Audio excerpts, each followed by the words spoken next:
Hello friends, very good afternoon. कैसे हैं आप सब? होप आप सब अच्छे होंगे। जैसा कि आप लोगों को पता है, ये हमारी क्लास 6 to 12 पॉलिटी की एनसीईआरटी सीरीज़ चल रही है, जिसमें हमने अपना क्लास 6, क्लास 7, क्लास 8 और आज हमारा क्लास 9 भी कंप्लीट हो जाएगा, क्योंकि आज हम क्लास 9 में चैप्टर 6 डेमोक्रेटिक राइट, जो कि हमारा लास्ट चैप्टर है, वो पढ़ रहे हैं। अगर इससे पहले किसी ने भी हमारा क्लास 6, क्लास 7, क्लास 8, क्लास 9 की वीडियोस नहीं देखी है, तो सबके सेपरेटली अलग अलग प्लेलिस्ट बनी हुई है, वो वहाँ जाके गो थ्रू कर सकते हैं।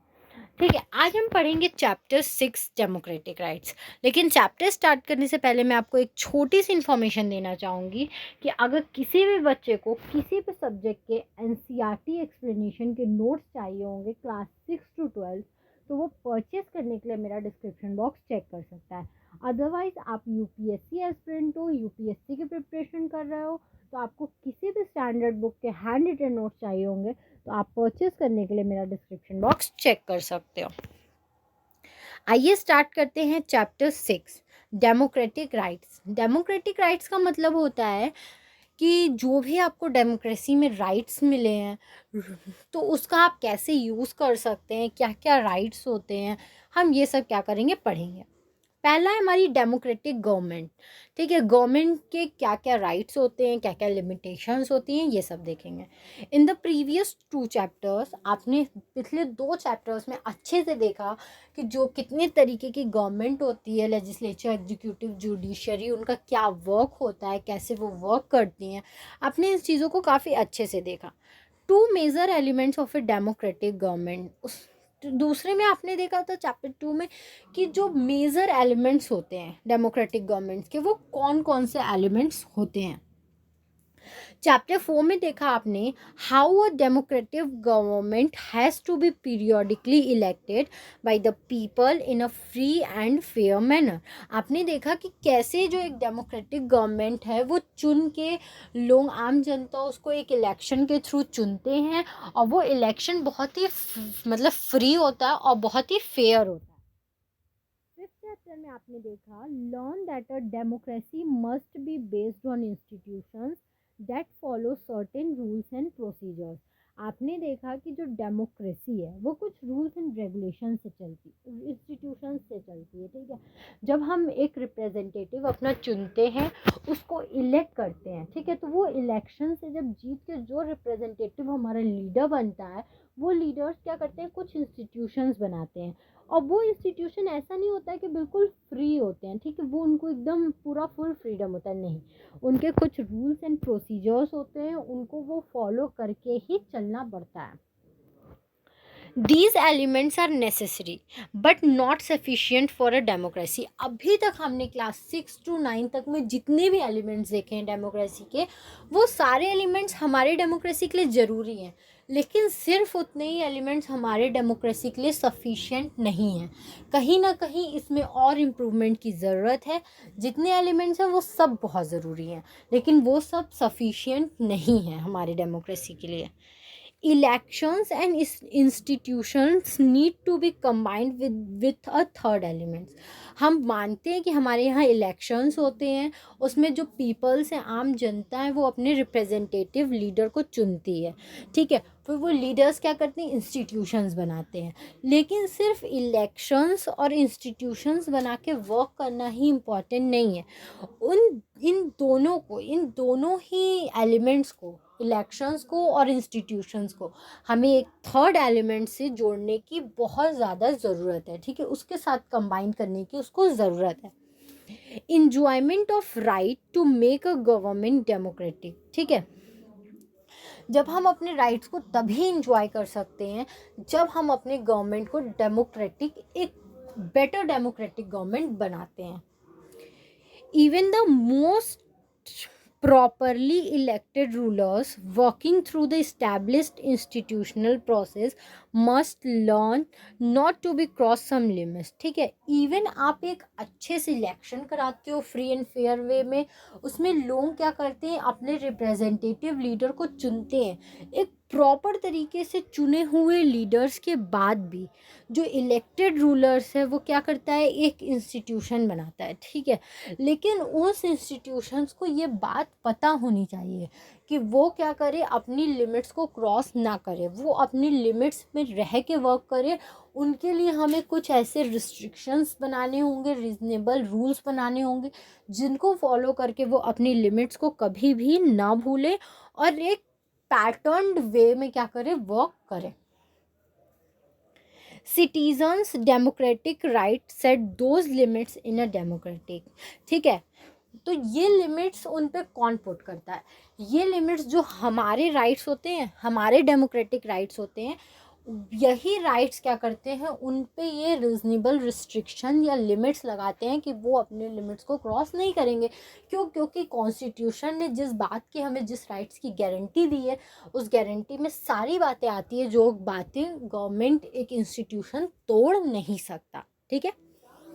फिर लाइफ विदाउट राइट्स, अगर हमें लाइफ मिली हो, हम अपनी लाइफ जी रहे हैं, लेकिन हमें उसमें कोई भी राइट्स ना मिले हो, तो हमारी लाइफ कैसी होगी। In the book we have mentioned rights again and again, ठीक है। हम अपनी बुक में क्या करते हैं कि ये राइट्स, ये जो राइट्स वर्ड्स है, उसको बार बार करीबन अगेन एंड अगेन हमने क्या किया, उस चीज़ को मेंशन किया है, उस बात को हाईलाइट किया है। तो क्यों?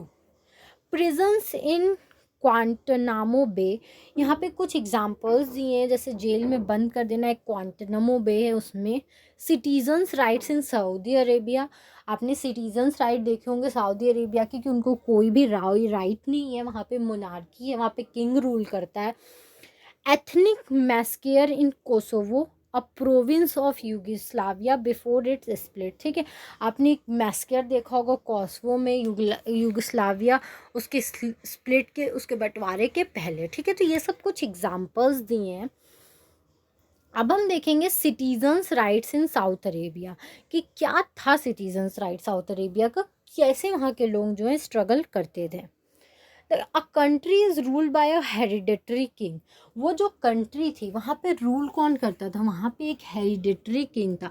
हेरिडेटरी किंग मतलब क्या था, पहले उसके पापा राजा थे, फिर उसके पहले उसके दादा राजा थे, फिर उसके पापा हुए, फिर वो हुआ, ठीक है। हेरिडेटरी मीन्स जो चीज़ें पीढ़ी बाई पीढ़ी चली आ रही हैं, उसको वो चीज़ें मतलब गिफ्ट में मिलती आ रही हैं, ठीक है। तो वहाँ पे एक ऐसा हेरिडेटरी किंग था जो कि क्या करता था, रूल करता था।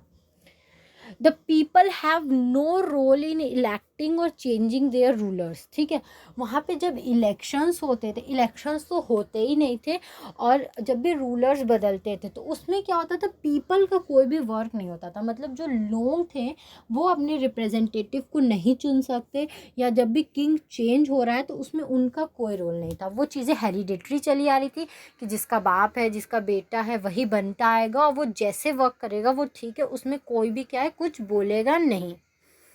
The king selects the legislature as well as executive, जो किंग्स हैं, जो राजा है, वही क्या करेगा, लेजिस्लेचर को भी चुनेगा, और वही क्या है, एग्जीक्यूटिव को भी चुनेगा, ठीक है। उसमें कोई भी रोल आम जनता का नहीं था, ठीक है। जो किंग था वही लेजिस्लेचर, और वही क्या करता था, एग्जीक्यूटिव को चुनता था। द अपॉइंट्स द जज and can change any of their decision, ठीक है। वही जो किंग था वही क्या करता था, जजेस को अपॉइंट करता था, ठीक है। अपने स्टेट में, अपने कंट्री में कौन जज बनेगा कौन नहीं, वही चुनता था। और वो क्या करता था, जज के डिसीजन को भी अपने अकॉर्डिंग चेंज कर देता था। अगर जज ने कोई भी डिसीजन दिया है तो वो उस जज के डिसीजंस को अपने अकॉर्डिंग क्या कर लेता था, चेंज कर लेता था। Citizen can not from political parties और एनी पॉलिटिकल ऑर्गेनाइजेशन, सिटीजन्स थे जो वहाँ पे, आम जनता थी, वो कोई भी पॉलिटिकल पार्टी या पॉलिटिकल ऑर्गेनाइजेशन क्या करती थी, फॉर्म नहीं कर सकती थी, मतलब बना नहीं सकती थी। लोगों को वहाँ पे ये हक नहीं था कि आप अपने अकॉर्डिंग कोई भी पॉलिटिकल पार्टी बना सकें, ठीक है, या पॉलिटिकल ऑर्गेनाइजेशन कोई भी आप बना सकें जिसमें आप वर्क करें, या अपने आप इलेक्शन हेल्ड करें। ऐसा कोई भी राइट्स वहाँ के आम जनता को नहीं दिया जाता था, ठीक है। Media can not report any thing that the monarch does not like. Media ऐसी कोई भी बात नहीं बोल सकती थी या कोई भी बात अपने चैनल पे ऐसा नहीं दिखा सकती थी जो वहाँ के किंग, जो वहाँ के राजा को ना पसंद हो। ठीक है, जो वहाँ के राजा को नहीं, अगर राजा को नहीं पसंद है कि ये बात टीवी न्यूज़ पे दिखाई जाए तो वहाँ की मीडिया वो चीज़ें नहीं दिखाएगी। जो चीज़ें इवन कि वो एग्जीक्यूटिव लेजिस्लेचर सब खुद चुनता था, जजेस खुद चुनता था, जजेस के डिसीजन अपने अकॉर्डिंग बदलता था। लोगों को कोई हक नहीं था कि वहाँ पे पॉलिटिकल ऑर्गेनाइजेशन या पार्टी बनाए, और इवन कि मीडिया तक को ये फ्रीडम नहीं था कि वो अपने मन की या जो चीज़ रियलिटी है वो दिखा सके। जो राजा बोलता था वो दिखाना पड़ता था, और यही एक वहाँ का नेचर था। ठीक है, there is no freedom of religion. वहाँ के लोगों को रिलीजन की कोई भी फ्रीडम नहीं थी। ठीक है, मतलब वहाँ के लोग अपने अकॉर्डिंग रिलीजन नहीं फॉलो कर सकते थे। वहाँ की जो मेजॉरिटी थी, जो जो वहाँ का किंग बोलता था वही वहाँ पे वो रिलीजन अपनाया जाता था। Average citizen is required to be Muslim. ठीक है, वहाँ पे ज़्यादातर लोग मुस्लिम थे। ठीक है, मुस्लिम थे तो ज़्यादा सब लोगों को क्या करना पड़ता था, मुस्लिम रिलीजन ही अपनाना पड़ता था। और अगर आपको अपने रिलीजन अपनाने थे तो आप क्या कर सकते हैं, सेपरेटली निभा सकते हैं, लेकिन आप इन पब्लिक अपने रिलीजन को शो ऑफ नहीं करेंगे। Non Muslim resident can follow their religion in private but in not public. ठीक है, जो नॉन मुस्लिम रेसिडेंट थे, जो जिन्होंने माइनॉरिटी में थे, तो वो लोग क्या करते थे, अपने रिलीजन को प्राइवेट में घर के अंदर अपनाते थे, लेकिन पब्लिकली आप अपने रिलीजन को फॉलो नहीं कर सकते थे। ठीक है, women's are subjected to many public restrictions. वहाँ की जो वुमेन थी उनको बहुत सारे रिस्ट्रिक्शन झेलने पड़ते थे। वो पब्लिक में आती थी तो उनको उन पे जो भी रिस्ट्रिक्शंस है वो लगाए जाते थे। There is true not just of Saudi Arabia. और ये सिर्फ सऊदी अरेबिया की ही बात नहीं थी कि ऐसा सिर्फ सऊदी अरेबिया में ही हो रहा था, काफ़ी और जगह थी जहाँ पे ऐसी बातें हो रही थी। There are many countries in the world where several of these condition exist। और भी बहुत सारी कंट्रीज ऐसी थी जहाँ पे ऐसी कंडीशंस देखने को मिल रही थी। Rights in a democracy. ठीक है, अब डेमोक्रेसी में क्या राइट्स हमें मिलते हैं ये हमें देखना है। What are rights. अब आपने इतना जो क्लास 6 to 9 अभी तक हम पहुँचे हैं, तो क्लास 6 to 9 जो आपने राइट्स राइट्स राइट्स वर्ड्स पढ़े हैं, तो उस राइट्स वर्ड का मतलब क्या होता है। ठीक है, right are claimed of a person over other fellow beings, over the society and over the government. ठीक है, राइट्स एक ऐसा क्लेम है। ठीक है, जैसे आपको इंश्योरेंस का क्लेम मिलता है, तो राइट्स आपके पे ऐसा क्लेम आपको मिला हुआ है जो कि आपको दूसरे सिटीजन से भी ऊपर बनाता है, गवर्नमेंट से भी ऊपर बनाता है, और सोसाइटी, मतलब ये एक क्लेम है जो आपको दूसरे सिटीजन, गवर्नमेंट, सोसाइटी सब देती है। ठीक है, ये आपका हक है। Rights are reasonable claims of person recognised by society and sanctioned by law. ठीक है, राइट्स एक ऐसा रीजनेबल क्लेम आपको दिया जाता है जो कि आपको दूसरे पर्सन देते हैं, और गारंटीड किया जाता है इसको लॉ के थ्रू। ठीक है, सैंक्शन किया जाता है इसको लॉ के थ्रू। अब है, why do we need rights in a democracy. अब हमें डेमोक्रेसी में राइट्स की ज़रूरत क्यों है। ठीक है, आप बोलोगे हम तो आज़ाद हैं तो हमें राइट्स की ज़रूरत क्यों है। Things may go wrong when some citizen may wish to take away the rights of other. ठीक है, चीज़ें गलत होने लगती हैं, चीज़ें रॉन्ग वे में जाने लगती है जब एक बंदा किसी और के राइट्स को छीनने की कोशिश करता है। ठीक है, हम हैं, हम चाहेंगे हम ये करेंगे, हम अपना रिलीजन अपनाएंगे, सबको यही करना है, तो वहाँ पे चीज़ें क्या होती हैं, गलत होने लगती हैं। जब एक बंदा, क्योंकि दूसरे का भी रिलीजन है, भले वो एक पर्सन ही हो लेकिन उसका हक है, जब लोग एक दूसरे का हक छीनने लगता है, एक दूसरे को नीचा ऊंचा करने लगता है, तो वहाँ पे चीज़ें गलत हो जाती हैं। तो गलत होने के से बचाने के लिए हमें राइट्स की ज़रूरत होती है। This usually happens when those in majority want to dominate those in minority. और ऐसा क्यों होता है, ऐसा इसलिए होता है कि जो भी मेजॉरिटी है वहाँ पे, जो भी मेजॉरिटी ऑफ द पीपल हैं, वो क्या करते हैं, जब माइनॉरिटी को, जो भी कम है, नंबर्स में कम पीपल्स है, जब उनको डोमिनेट करने की कोशिश की जाती है, ठीक है, उनको वो उनके जो रूल्स एंड रेगुलेशंस हैं उनको, अरे उनके जो राइट्स हैं उनको छीनने की कोशिश की जाती है, तब ऐसा होता है। ठीक है, the government should protect the citizens right in such a situation. इसीलिए गवर्नमेंट को ये ज़रूरत पड़ती है कि वो क्या करे, अपने सिटीजन्स के राइट, अपने लोगों के राइट्स क्या करे, इन सब सिचुएशन से बचा के रख सके, ठीक है। But sometimes elected government may not protect or may even attack the right of their own citizen। लेकिन कभी कभी ऐसा होता है कि जिन लोगों को, जो गवर्नमेंट को हम खुद चुन के लाते हैं, वो क्या करती है, वो हमें इन सब चीज़ों से नहीं बचाती है, बल्कि वो खुद भी हमारे राइट्स पे क्या करती है, अटैक करती है, हमें छीनने, हमारे राइट्स को छीनने की कोशिश की जाती है। That is why some rights need to be placed higher than the government so that the government cannot violate them। ठीक है, इसीलिए क्या किया जाता है, कुछ ऐसे राइट्स हैं जिनको गवर्नमेंट से भी ऊपर रखा जाता है, ठीक है, कि इन राइट्स के मामले में गवर्नमेंट भी कुछ नहीं कर सकती है। तो क्या होता है, गवर्नमेंट कभी भी उन राइट को वॉयलेट, अगर हर कुछ गवर्नमेंट के नीचे ही होगा तो गवर्नमेंट हर चीज़ को क्या करेगी, छीनने की ताकत रखेगी अपने में। लेकिन क्या है, कुछ ऐसे राइट्स हैं जिनको गवर्नमेंट के ऊपर रखा गया है, ठीक है। तो उस केस में क्या होता है, गवर्नमेंट भी हमारे राइट्स को छीनने की कोशिश नहीं करती है, हमारे राइट्स का हनन नहीं होता है, वॉयलेशन नहीं होता है। समझ में आया आप लोगों को? अगर इसमें कहीं भी कोई दिक्कत, इसमें कोई बहुत बड़ी चीज़ें नहीं दी गई, इसमें बोला गया राइट्स की ज़रूरत क्यों होती है, क्यों गवर्नमेंट के ऊपर राइट्स को रखा गया है, ताकि वो गवर्नमेंट भी हमारे राइट्स का मिसयूज़ ना करे, वॉयलेशन ना करे, ठीक है। Rights in the Indian constitution. अब इंडियन कॉन्स्टिट्यूशन में राइट्स के बारे में क्या बोला गया है? In chapter 3 the preamble of our constitution. जैसा कि आपने चैप्टर 3 में पढ़ा होगा, हमारे कॉन्स्टिट्यूशन का एक प्रियम्बल था। उस प्रियम्बल के कुछ वर्ड्स थे, जिस वर्ड्स को मैंने आपको बहुत डीप में अच्छे से समझाया था कि हर एक वर्ड का मतलब क्या होता है, ठीक है। तो इसीलिए हम लोग प्रियम्बल को एक इंडेक्स ऑफ द कॉन्स्टिट्यूशन बोलते हैं, कि वो उसके जो कुछ वर्ड्स हैं, वो अपने उन सारे कुछ वर्ड्स में ही पूरे कॉन्स्टिट्यूशन को क्या करता है, डिफाइन कर देता है, ठीक है। It talks about securing for all its citizen equality, liberty and justice। ये जो प्रियम्बल है वो बातें किस बारे में बात करता है, वो बात करता है कि वो अपने सारे सिटीजन्स को क्या करेगा, सिक्योर रखेगा, सेफ रखेगा।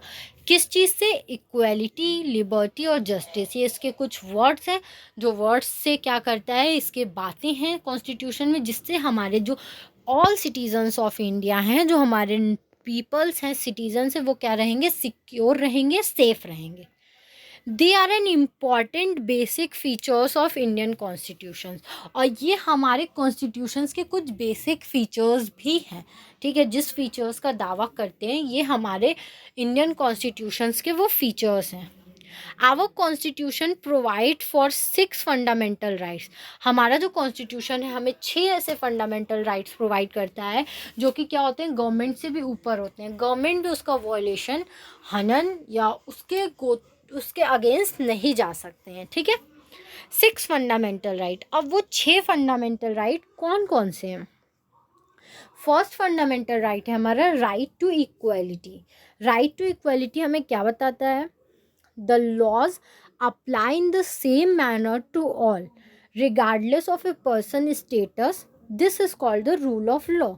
जो कोई भी लॉ अगर कंट्री में बनेगा, ठीक है, तो वो हर किसी पे एक ही तरीके से अप्लाई होगा, ठीक है। उस पर्सन की स्टेटस का उस पर कोई फ़र्क नहीं पड़ेगा, चाहे वो गरीब हो, अमीर हो, गवर्नमेंट हो, रिच हो, वेल्दी हो, पुअर हो, कोई से कोई मतलब नहीं। अगर कोई लॉ बना है तो वो हर किसी पे क्या होगा, सेम मैनर में अप्लाई होगा, ठीक है। इसी रूल्स को हम लोग बोलते हैं रूल ऑफ लॉ, ठीक है। इसी प्रोसेस को हम लोग रूल ऑफ लॉ बोलते हैं। Whenever a laws apply in same manner to all of our citizen, this is called as the rule of law, okay. Next है हमारा rule of law is the foundation of any democracy.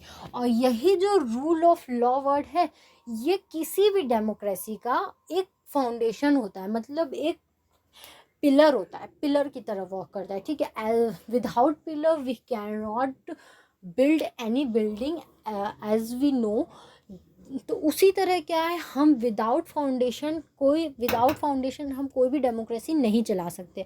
तो ये हमारा foundation pillar क्या है, rule of law. ठीक है, rule of law क्या बोलता है कि जितने भी रूल्स एंड रेगुलेशंस हैं वो सब पे क्या होगा, सेम मैनर में अप्लाई होगा। It means that no person is above the law. इसका क्या मतलब है, कोई भी बंदा, कोई भी नॉर्मल पर्सन क्या है, कोई भी सिटीजन या कोई भी गवर्नमेंट, कोई भी वेल्दी, कोई भी पुअर कानून से बड़ा नहीं है। ठीक है, कानून की नज़र में सब लोग एक समान है, या कोई भी लॉ है तो वो सबके लिए एक है। There can not be any distinction between a political leader, government official and an ordinary citizen. यहाँ पे कोई भी भेदभाव नहीं किया जाएगा, चाहे वो गवर्नमेंट ऑफिसर हो, चाहे वो कोई पॉलिटिकल लीडर हो, चाहे कोई आम जनता का इंसान हो, किसी में भी किसी भी तरीके का भेदभाव नहीं किया जाएगा। Equality means giving everyone an equal opportunity to achieve whatever one is capable of. यहाँ पे जो इक्वालिटी का मतलब बताया गया है, उस इक्वालिटी का मतलब है कि यहाँ पे हर किसी को इक्वल अपॉर्चुनिटी मिली जाएगी। ठीक है, हर किसी को एक जैसी अपॉर्चुनिटी मिलेगी, और वो उस अपॉर्चुनिटी में जितना कैपेबल हो वो उतनी चीज़ें क्या कर सकता है, अचीव कर सकता है, उसे नहीं रोका जाएगा। नेक्स्ट है हमारा right to freedom. Right to freedom हमें क्या बोलता है, freedom of speech and expression. हमें सबसे पहला हक मिलता है फ्रीडम में कि हम कुछ भी बोल सकते हैं, हमें बोलने और अपने जो भी व्यूज़ हैं वो एक्सप्रेस करने का पूरा अधिकार है।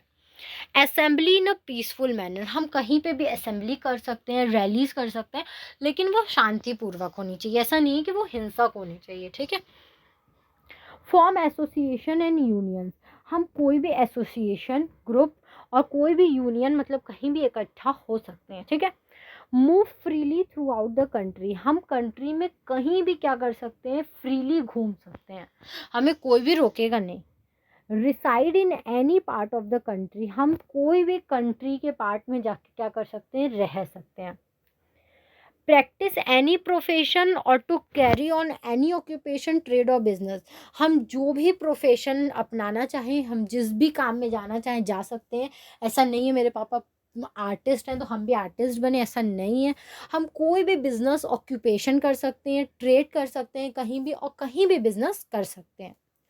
You should remember that every citizen has the right to all these freedom। हमें ये बात हमेशा याद रखनी चाहिए कि हर एक सिटीजन्स को ये सारी फ्रीडम इक्वली मैनर में मिली है। ठीक है, किसी को कम ज़्यादा नहीं मिला है। That means you can not exercise your freedom in such a manner that violates other right to freedom। ठीक है, इसका ये मतलब है कि हमें अपनी फ्रीडम का यूज़ वैसे करना है कि जिससे किसी और की फ्रीडम का क्या हो, हनन ना हो, वायलेशन ना हो। ठीक है, किसी और की फ्रीडम ख़त्म ना हो, हमें अपनी फ्रीडम का इस तरीके से इस्तेमाल करना है। हमें ये बात हमेशा याद रखनी चाहिए कि जो फ्रीडम्स हमें मिले हैं वो फ्रीडम्स हर किसी को मिले हैं। ठीक है, तो हम अपनी फ्रीडम्स का इस तरीके से यूज़ करें ताकि किसी और के फ्रीडम्स को नुकसान ना पहुँचे। Your freedom should not cause public nuisance और डिसऑर्डर, हमारी जो फ्रीडम है वो किस पब्लिक में मतलब एक डिसकंटिन्यूटी या कुछ भी ख़राब माहौल ना पैदा करे, और डिसऑर्डर मतलब लिमिट से बाहर नहीं होनी चाहिए। You can free to do everything which enjoys no one else. ठीक है, आप तब तक सब कुछ करने के लिए फ्री हो जब तक आप किसी और को हार्म नहीं कर रहे हो, तब तक आप कुछ भी कर सकते हो।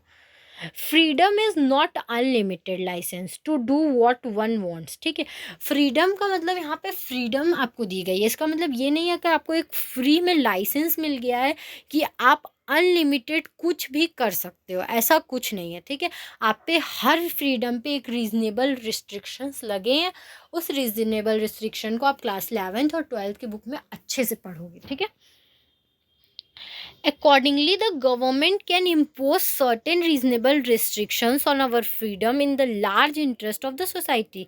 इसीलिए क्या किया है, जो गवर्नमेंट है वो हमारे हर फ्रीडम पे कुछ ना कुछ रीजनेबल रिस्ट्रिक्शन लगाई हुई है।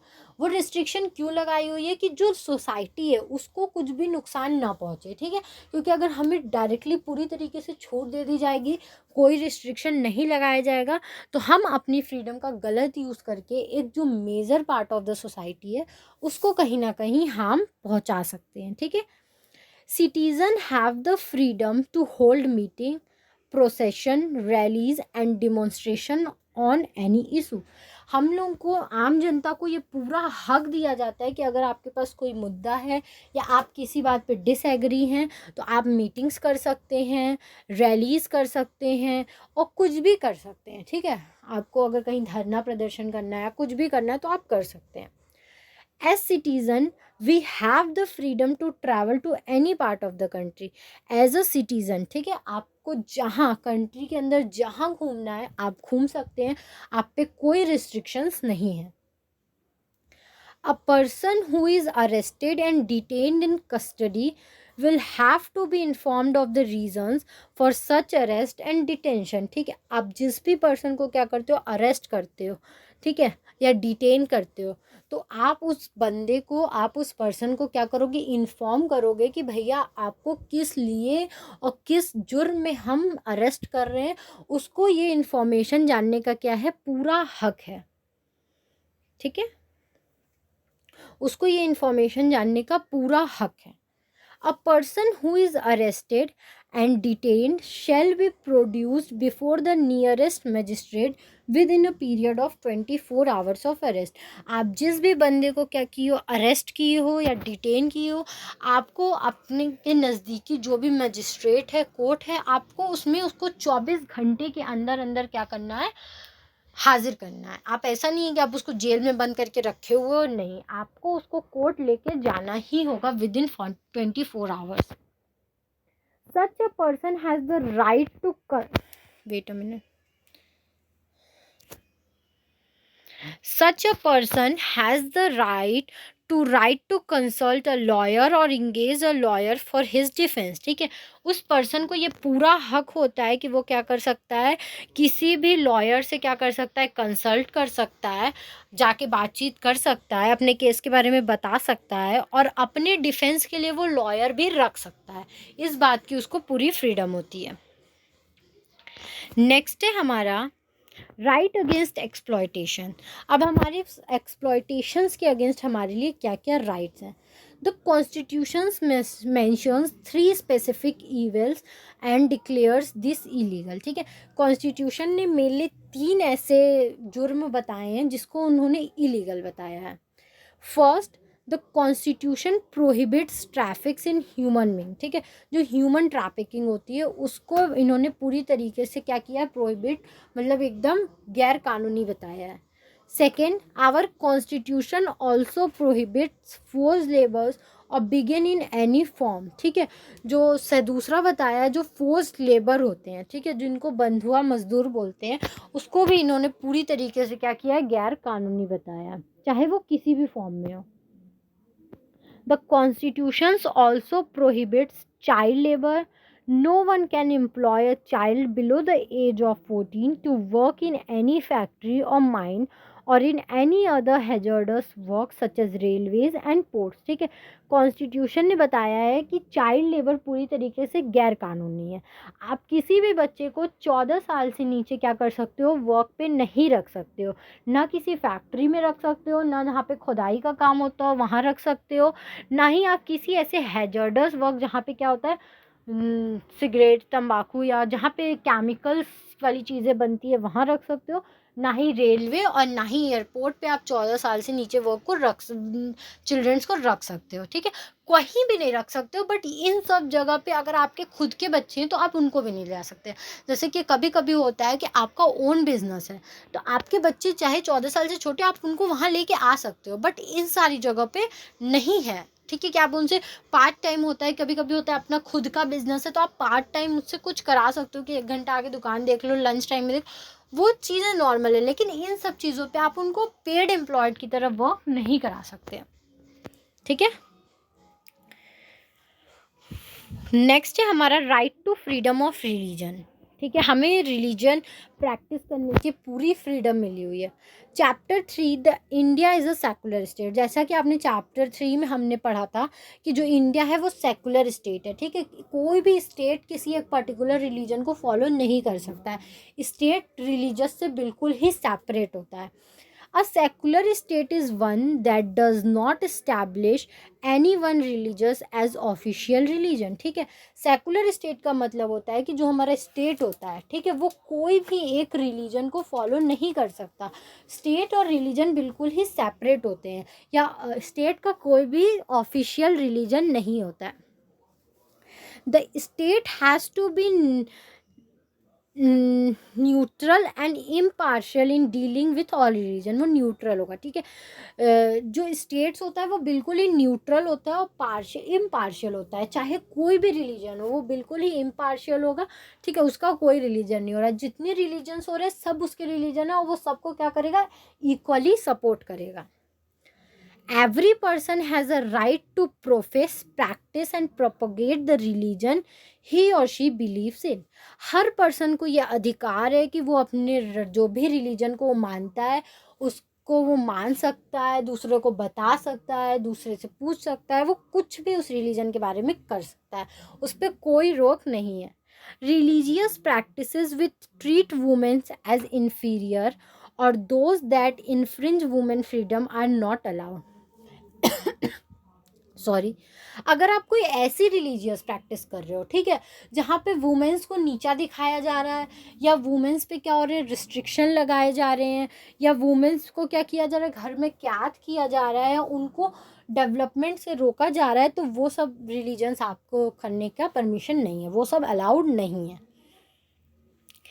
Any sections of citizens with a distinct language or culture have a right to conserve it। ठीक है, कोई भी सेक्शन ऑफ सिटीज़न का ऐसा हो, कोई भी कंट्री का पार्ट ऐसा हो जिनकी कुछ अलग लैंग्वेज है, वो अलग कल्चर हो, तो उनको ये पूरा हक दिया जाता है कि वो अपने कल्चर्स को बनाए रख सकते हैं और उनको कंजर्व करके रख सकते हैं, वो उस चीज़ों को अपना सकते हैं। ठीक है, admission to any educational institute maintained by government or receiving government aid can not be denied to any citizen on the grounds of religion or language। जो भी एजुकेशनल इंस्टीट्यूट क्या है गवर्नमेंट ने खोले हैं, तो आप उसमें एडमिशन लेने से बच्चों को मना नहीं कर सकते हैं। नहीं, वहाँ पे जाने से कोई रोक नहीं है, सिर्फ और सिर्फ रिलीजन और कास्ट लैंग्वेज के बेसिस पे। ठीक है, आपके नंबर्स कम हैं, वहाँ पे इतने नंबर्स पे एडमिशन नहीं होता, ये सब ग्राउंड्स हो सकते हैं, लेकिन सिर्फ रिलीजन और सिर्फ लैंग्वेज कोई भी ग्राउंड नहीं होता है। All minorities have the right to establish and administer educational institute of their choice। कोई भी माइनॉरिटी है जो नंबर्स में कम है, उनको ये हक दिया जाता है कि वो कोई भी एजुकेशनल इंस्टीट्यूट खोल सकते हैं जो भी उनके कल्चर का हो, और वो वहाँ जो भी सिखाना चाहें सिखा सकते हैं। Right to constitutional remedies, how can we secure these rights. ठीक है, हमने जितने भी राइट्स पढ़े उन राइट्स को सिक्योर कैसे किया जाएगा, तो उन राइट्स को हम secure constitutional remedies, right to constitutional remedies के थ्रू क्या करते हैं, सिक्योर करते हैं। The fundamental right is the constitution are important because they are enforceable. जो फंडामेंटल राइट है कॉन्स्टिट्यूशन का वो इम्पॉर्टेंट है, क्यों, क्योंकि वो इन्फोर्सेबल है, उसको सब लोग क्या करते हैं, मानते हैं। We have a right to seek the enforcement of the above mention rights. ठीक है, वो इन्फोर्सेबल है, इसका मतलब है कि हम इन सब चीज़ों पे अगर हमारे फंडामेंटल राइट्स का कोई वायलेशन करता है तो हम जाके क्या कर सकते हैं, कोर्ट में उसके खिलाफ केस कर सकते हैं। This is called the rights of constitutional remedy. यही हमें राइट्स पे राइट्स यही मिले हैं। ठीक है, कि हमें जो राइट्स हैं उनकी भी कॉन्स्टिट्यूशनल रेमेडी बताई गई है कि अगर हमारे राइट्स का कोई वायलेशन करता है तो हम कोर्ट में जाके उसके खिलाफ केस कर सकते हैं, और जिस भी तरीके से हमारे राइट्स का वायलेशन हो रहा है वो क्या करेगी, वो गवर्नमेंट अथॉरिटी उसे सही करके देगी। The it self is a fundamental right, ठीक है। This is it self is a constitutional remedy को अपने आप में भी एक क्या बोला गया है, फंडामेंटल राइट बोला गया है कि कॉन्स्टिट्यूशनल रेमेडी भी हमारी एक फंडामेंटल राइट है। अगर आप हमारे साथ गलत करोगे तो ये हमारा हक है, ये हमें अधिकार मिला हुआ है कि हम जाके कोर्ट में आपके खिलाफ केस कर सकते हैं। चैप्टर 5 दैट द जुडिशरी, आपने जो चैप्टर 5 पढ़ा जुडिशरी के बारे में, वो पूरा इसी पे बेस्ड था, ठीक है। हम जुडिशरी के पास जाते हैं, वो हमें राइट्स देता है क्योंकि जुडिशरी एक इंडिपेंडेंट बॉडी है। उसके जो भी चीज वो क्या करता है, यही देखता है कि जो भी लॉज हैं, रूल्स बन रहे हैं, वो कॉन्स्टिट्यूशनली वैलिड है या नहीं है, और वो सब चीज़ों को चेक करता है, जुडिशियल रिव्यू देता है। दैट्स उसके बाद वो क्या करता है, फैसला लेता है। Where any of our rights are violated we can seek remedy through courts, ठीक है। अगर हमारे किसी भी राइट्स को तोड़ा जाता है, हमसे छीना जाता है, तो हम लोग क्या कर सकते हैं, उसका सॉल्यूशन पाने के लिए कोर्ट जा सकते हैं। It is a fundamental right we can directly approach the supreme Court और the High Court of a state, ठीक है। ये हमारा फंडामेंटल राइट है कि हम डायरेक्टली हाई कोर्ट या सुप्रीम कोर्ट में भी क्या कर सकते हैं, अप्रोच कर सकते हैं, अगर नॉर्मल कोर्ट में हमारी सुनवाई नहीं होती है तो। That is why Dr. Ambedkar called the right to constitutional remedy the heart and soul of our constitution। जैसे हर चीज़ का दिल होता है, हम इंसान हैं लेकिन हमारा दिल है ना, तो जो डॉक्टर अंबेडकर हैं उन्होंने राइट टू कॉन्स्टिट्यूशनल रेमेडी को हार्ट और सोल बताया है। पूरे कॉन्स्टिट्यूशन का जो दिल धड़कन है वो हमारी राइट टू कॉन्स्टिट्यूशनल रेमेडी ही है। The supreme court and high court have the power to issue, ठीक है। जो सुप्रीम कोर्ट है और जो हाई कोर्ट है उनके पास ये पावर होता है कि वो इशू कर सकते हैं, ठीक है। डायरेक्शंस, ऑर्डर्स और Ritz for the enforcement of a fundamental right, कोई भी डायरेक्शंस, कोई भी ऑर्डर या कोई भी रिट किसी भी फंडामेंटल राइट को इन्फोर्स करने के लिए, लागू करने के लिए। they can also award compensation to the victims and punish the violators, ठीक है। जो इसको मानता है उसको ये रिवॉर्ड्स भी दे सकते हैं, और जो इसको वॉयलेट करता है, इसको तोड़ने की कोशिश करता है, उन लोगों को ये पनिशमेंट्स भी देते हैं। तो ये चैप्टर हमारा यहीं तक था। आई होप आपको ये चैप्टर समझ में आया हो। अगर फिर भी आपको कहीं भी कोई भी दिक्कत हो तो आप मुझे कमेंट सेक्शन में कमेंट करके पूछ सकते हैं। और इसी के साथ हमारा क्लास 9 कंप्लीट हो गया। कल से हम क्लास 10 चालू करेंगे। और मैं एक बात बताना चाहूँगी कि अगर किसी को भी क्लास 6 to 12 एनसीईआरटी के हैंड रिटन नोट्स चाहिए होंगे किसी भी सब्जेक्ट के, तो वो परचेज़ करने के लिए मेरा डिस्क्रिप्शन बॉक्स चेक कर सकता है। या आप यूपीएससी की प्रिपरेशन कर रहे होंगे तो आप क्या कर सकते हो, किसी भी स्टैंडर्ड बुक के हैंड रिटन नोट्स के लिए मेरा डिस्क्रिप्शन बॉक्स चेक कर सकते हो परचेज़ करने के लिए। Thank you very much. Please like, subscribe and share my channel and support me.